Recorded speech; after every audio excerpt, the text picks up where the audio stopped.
ಕಾಂಗ್ರೆಸ್ನಲ್ಲಿ ಸುರ್ಜೇವಾಲಾ ಸಭೆಯಿಂದಲೇ ಹೆಚ್ಚಾಯ್ತಾ ಕಿಚ್ಚು. ಶಾಸಕರ ಕಂಪ್ಲೇಂಟ್ನಿಂದ ಸಚಿವರಿಗೆ ಸುರ್ಜೇವಾಲಾ ಹೇಳಿದ್ದೇನು? ಡ್ಯಾಮೇಜ್ ಕಂಟ್ರೋಲ್ಗೆ ಸಲಹೆಯೋ ಅಥವಾ ಸಚಿವರಿಗೆ ತರಾಟೆಯೋ? 33 ಸಚಿವರ ಪೈಕಿ 23 ಸಚಿವರ ಜೊತೆ 1-to-1 ಮೀಟಿಂಗ್. ಭಾರೀ ಚರ್ಚೆಗೀಡಾದ ಸಚಿವರ ಜೊತೆ ಸುರ್ಜೇವಾಲಾ ಸಭೆ. ಸುರ್ಜೇವಾಲಾ ಮೀಟಿಂಗ್ಗೆ ಕಾಂಗ್ರೆಸ್ನಲ್ಲೇ ಅಪಸ್ವರ. ಸುರ್ಜೇವಾಲಾ ಸಭೆಗೆ ಗೈರಾದ ಸಹಕಾರ ಸಚಿವ ಕೆಎನ್ ರಾಜಣ್ಣ. ಸಚಿವ ಎಚ್.ಸಿ. ಮಹದೇವಪ್ಪ ಕೂಡ ಸಭೆಗೆ ಚಕ್ಕರ್. ಮೀಟಿಂಗ್ಗೆ ಚಕ್ಕರ್ ಹಾಕಿ ವಿದೇಶಕ್ಕೆ ಹಾರಿದ್ಯಾಕೆ ಸಿಎಂ ಆಪ್ತ ರಾಜಣ್ಣ? ಸುರ್ಜೇವಾಲಾ ವಿರುದ್ಧ ಸಚಿವ ರಾಜಣ್ಣ ಮತ್ತು ಪುತ್ರ ರೆಬಲ್ ಯಾಕೆ? ಸ್ವಪಕ್ಷದಲ್ಲೂ ತೀವ್ರ ಅಸಮಾಧಾನ, ವಿಪಕ್ಷಗಳಿಂದಲೂ ವ್ಯಾಪಕ ಟೀಕೆ.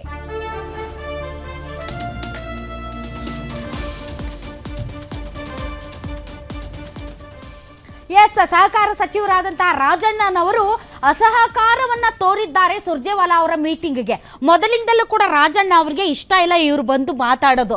ಅವರು ಓಪನ್ ಆಗಿ ಹೇಳಿದ್ದಾರೆ, ಏನಿದೆ ಈ ರೀತಿ ಸಿಎಂನು ಡಿ.ಸಿ.ಎಂನು ಹೊರಗಿಟ್ಬಿಟ್ಟು ಬಂದು ಮಾತಾಡ್ಸೋದು, ಏನಾದ್ರೂ ಚೆನ್ನಾಗಿದ್ಯಾ ಅಂತ. ಅದಕ್ಕೆ ಪುಷ್ಟಿ ನೀಡುವಂತೆ ಅವ್ರ ಮಗ, ಯಾರವ್ರ ಮಗ?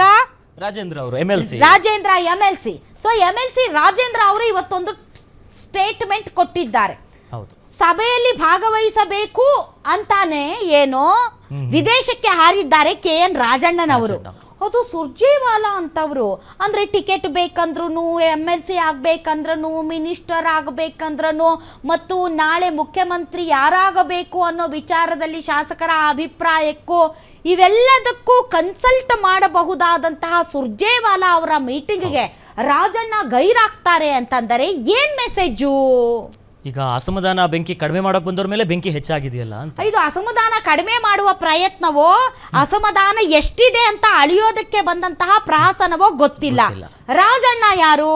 ಮುಖ್ಯಮಂತ್ರಿಗಳ ಆಪ್ತರು. ಇವನ್ ಮಹದೇವಪ್ಪನವರ ಯಾರು? ಸಿದ್ದರಾಮಯ್ಯನವರ ಆಪ್ತರು. ಸೊ ಆಪ್ತ ಸಚಿವರುಗಳು ಯಾಕೋ ಒಂದು ಅಸಹಕಾರವನ್ನ ತೋರಿಸ್ತಾ ಇರುವ ಹಾಗೆ ಕಾಣ್ತಾ ಇದೆ.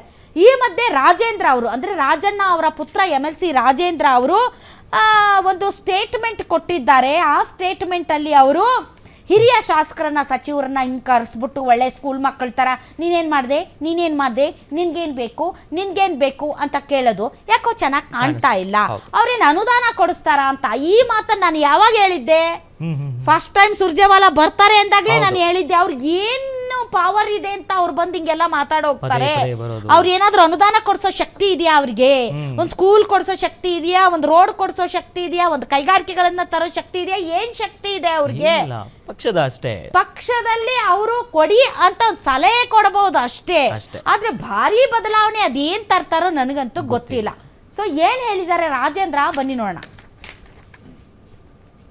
ಸಮಸ್ಯೆಗಳಿದ್ರೆ ಸಹಜವಾಗಿ ನಡೆಯುವಂಥದ್ದು ಮುಖ್ಯಮಂತ್ರಿಗಳ ಹತ್ರ ಮತ್ತು ಪ್ರದೇಶ ಅಧ್ಯಕ್ಷ ಹತ್ರ ಕೂತ್ಕೊಂಡು ಅವರ ಸಮಸ್ಯೆಗಳು ಏನಾದ್ರು ಇದ್ರೆ ಅದನ್ನು ಬಗೆಹರಿಸೋದಕ್ಕೆ, ಇಲ್ಲ ಅನುದಾನ ಬೇಕು ಅಂತ ಕೇಳುವಂಥದ್ದು ಸಹಜ ನಡ್ಕೊಂಡು ಬಂದಿರೋವಂಥದ್ದು. ಆದರೆ ಈ ಬಾರಿ ನಮ್ಮ AICC ಇನ್ಚಾರ್ಜ್ ಅವರು ಸುರ್ಜೇವಾಲಾ ಅವರು ಮಾಡಿರೋವಂಥದ್ದು ನೀವು ಹೇಳಿದಾಗೆ ಭಾಳಷ್ಟು ಕಡೆ ಸ್ವಲ್ಪ ಅಸಮಾಧಾನವೂ ಇದೆ.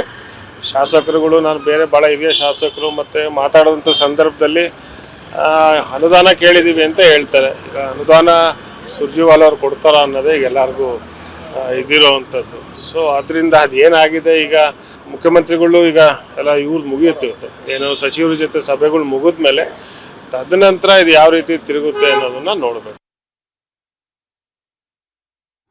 ಸೊ ಯಾವ ರೀತಿ ತಿರುಗುತ್ತೆ ಅನ್ನೋದನ್ನ ನೋಡಬೇಕು.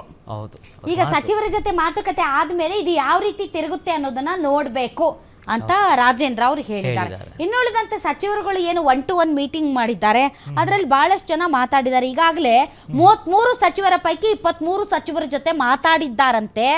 ಮಾತಾಡಿದ್ದಕ್ಕೆ ಜಮೀರ್ ಅಹಮದ್ ಖಾನ್ ಏನ್ ಹೇಳಿದ್ರು? ಅಯ್ಯೋ, you are the number 1, you are best. ನಮ್ದು ಇದು ದೇಶ, ನಮ್ಮ ದೇಶದಲ್ಲಿ ಒಂದು ರಾಜ್ಯ, ಆ ರಾಜ್ಯದಲ್ಲಿ ಒಬ್ಬ ಮಂತ್ರಿ Zameer Ahmed Khan, you are the best ಅಂತಂದ್ರು ಅಂತ. ಅದಕ್ಕೆ ವಿ.ಆರ್. ಪಾಟೀಲ್ ಇವತ್ತು ರಿಯಾಕ್ಟ್ ಮಾಡಿದಾರೆ, ಅದು ಆಮೇಲೆ ತೋರ್ಸೋಣ. ಆದ್ರೆ 1-to-1 ಮೀಟಿಂಗ್ ಮಾಡಿದಂತ ಸಚಿವರುಗಳು ಏನ್ ಹೇಳಿದ್ದಾರೆ? ಯಾರ್ಯಾರು? ಕೃಷ್ಣ ಬೈರೇಗೌಡರು, ರಾಮಲಿಂಗಾರೆಡ್ಡಿ ಅವರು, ಪರಮೇಶ್ವರ್ ಅವರು, ಈಶ್ವರ್ ಖಂಡ್ರೆ, ಕೆ ಜಾರ್ಜ್ ಏನ್ ಹೇಳಿದ್ದಾರೆ ಬನ್ನಿ ನೋಡೋಣ. ಈ ರಾಜ್ಯದ ಮತ್ತು ಅರಣ್ಯ ಪರಿಸರ ಜೀವಿಶಾಸ್ತ್ರ ಇಲಾಖೆಯಲ್ಲಿ ನಾವು 2 ವರ್ಷದಲ್ಲಿ ಏನೊಂದು ಸಾಧನೆ ಮಾಡಿದ್ದೀವಿ ಅದ್ರ ಬಗ್ಗೆ ಬಹಳಷ್ಟು ಸುದೀರ್ಘವಾಗಿ ಚರ್ಚೆ ಮಾಡಿದೆ. ಮತ್ತು ನಮ್ಮ ಇಲಾಖೆ ವತಿಯಿಂದ ಈ 2 ವರ್ಷದ ಅವಧಿಯಲ್ಲಿ ಏನು ಅರಣ್ಯ ಪರಿಸರ ಸಂರಕ್ಷಣೆ ಮಾಡಲಿಕ್ಕೆ, ಪರಿಸರ ಇದ್ದರೆ ನಾವೆಲ್ಲರೂ ಯಾವುದೋ ರಾಜಕೀಯ ಚರ್ಚೆಗೆ ಅಂತ ನೀವು ಅನ್ಕೊಳ್ಳೋದು ಬೇಡ. ಅವ್ರಿಗೆ ಏನಾಗುತ್ತೆ, ಕೊಟ್ಟರು ಕಟ್ಟ, ಕೊಡದೇ ಇರೋ ಕಟ್ಟ. ಕೊಟ್ರೆ ಇನ್ನೊಂದ್ ತರ ಟೀಕೆ ಮಾಡ್ತಾರೆ, ಕೊಡದೇ ಇದ್ರೆ ರೈತರು ವಿರೋಧಿ ಅಂತಾರೆ. ಸೊ ಈ ತರ ಅವ್ರಿಗೆ ಏನೋ ಗಾದೆ ಹೇಳ್ತಾರೆ ಹಳ್ಳಿನಲ್ಲಿ, ನನಗೆ ಪೂರ್ತಿ ಗಾದೆ ಹೇಳಕ್ ಬರಲ್ಲ. ಆ ತರದವ್ರಿಗೆ ಏನಾಗುತ್ತೆ, ಅವ್ರಿಗೆ ಏನೂ ಇಲ್ಲ, ಸರ್ಕಾರದ ಬಗ್ಗೆ ಟೀಕೆ ಮಾಡಕ್ ಏನೂ ಇಲ್ಲ. ನಮ್ದೇ ಏನಾದ್ರು ಸುತ್ತಿ ಬೆಳೆಸಿ ನಮ್ದೇ ತಗೊಂಡು ನಮ್ದೇ ತಿರುಗಿಸಿ ಅಲ್ಲಿ ಕೊಡೋದು ಅಷ್ಟೇ. ಅವ್ರು ಅಲ್ಲಿ ಫಸ್ಟ್ ಸೆಟ್ಲ್ಮೆಂಟ್ ಮಾಡ್ಕೊಳಕ್ ಹೇಳಿ. ಮೋಹನ್ ಭಗವತ್ ಈಗ 75 ವರ್ಷ ಅಂತ ಹೇಳೋರೆ, ಅದನ್ನ ಸರ್ ಮಾಡ್ಕೋಬೇಕು. 15ಕ್ಕೆ ಅದನ್ನ ಈಗ ನಮ್ಮನ್ ಕೇಳ್ತಾರಲ್ಲ ಅವರು, ಬಟ್ ಅವ್ರದ್ದೇನು ನೋಡಕ್ ಹೇಳಿ, ನಾವು ಕರೆಕ್ಟ್ ಆಗಿದ್ದೀವಿ. ಶಾಸಕರದ್ದು ಏನೇನು ಇಶ್ಯೂಸ್ ಇದೆ ಅವರು ಅದನ್ನೆಲ್ಲ ಪಟ್ಟಿ ಮಾಡಿಕೊಂಡು ಸಂಬಂಧಪಟ್ಟಂತ ಮಂತ್ರಿಗಳ ಗಮನಕ್ಕೆ ತಗೊಂಡು ಬಂದು ಆ ಸಮಸ್ಯೆಗಳನ್ನು ಅಟೆಂಡ್ ಮಾಡಲಿಕ್ಕೆ ಸಲಹೆ ಕೊಡ್ತಾ ಇದ್ದಾರೆ ಅಷ್ಟೇ. ಇನ್ನು ರುಟೀನ್ ವಿಷಯಗಳು ಇರ್ತವೆ, ಅದು ಶಾಸಕರು ನಮ್ಮ ಹತ್ರನೂ ಟಚಲ್ಲಿ ಇರ್ತಾರೆ ಮತ್ತು ಅವ್ರಿಗೂ ಅವ್ರ ಗಮನಕ್ಕೆ ತಂದಿದ್ದಾರೆ. ಬಹುತೇಕ ಎಲ್ಲ ನಮ್ಮ ಗಮನದಲ್ಲಿ ಇರುವಂಥ ಸಮಸ್ಯೆಗಳೇ ಇರ್ತವೆ. ಕೆಲವು ಅನುದಾನದ ಬೇಡಿಕೆಗಳು ಇರ್ತವೆ, ಕೆಲವು ಈ 6 ತಿಂಗಳಲ್ಲಿ ಆಗೋದಿರುತ್ತೆ, ಕೆಲವು ಮುಂದಿನ ವರ್ಷ ಆಗೋದಿರುತ್ತೆ. ಅದಕ್ಕೂ ಕೂಡ ನಾವು ಖಂಡಿತವಾಗಿ ಶಾಸಕರ ಅವರ ಕ್ಷೇತ್ರದಲ್ಲಿ ಅಭಿವೃದ್ಧಿ ಕೆಲಸಗಳಿಗೆ ಸಂಪೂರ್ಣವಾಗಿ ನಾವು ಸಹಕಾರ ಕೊಡ್ತೇವೆ ಅನ್ನುವಂಥ ಮಾತನ್ನು ನಾನು ಹೇಳಿದ್ದೇನೆ.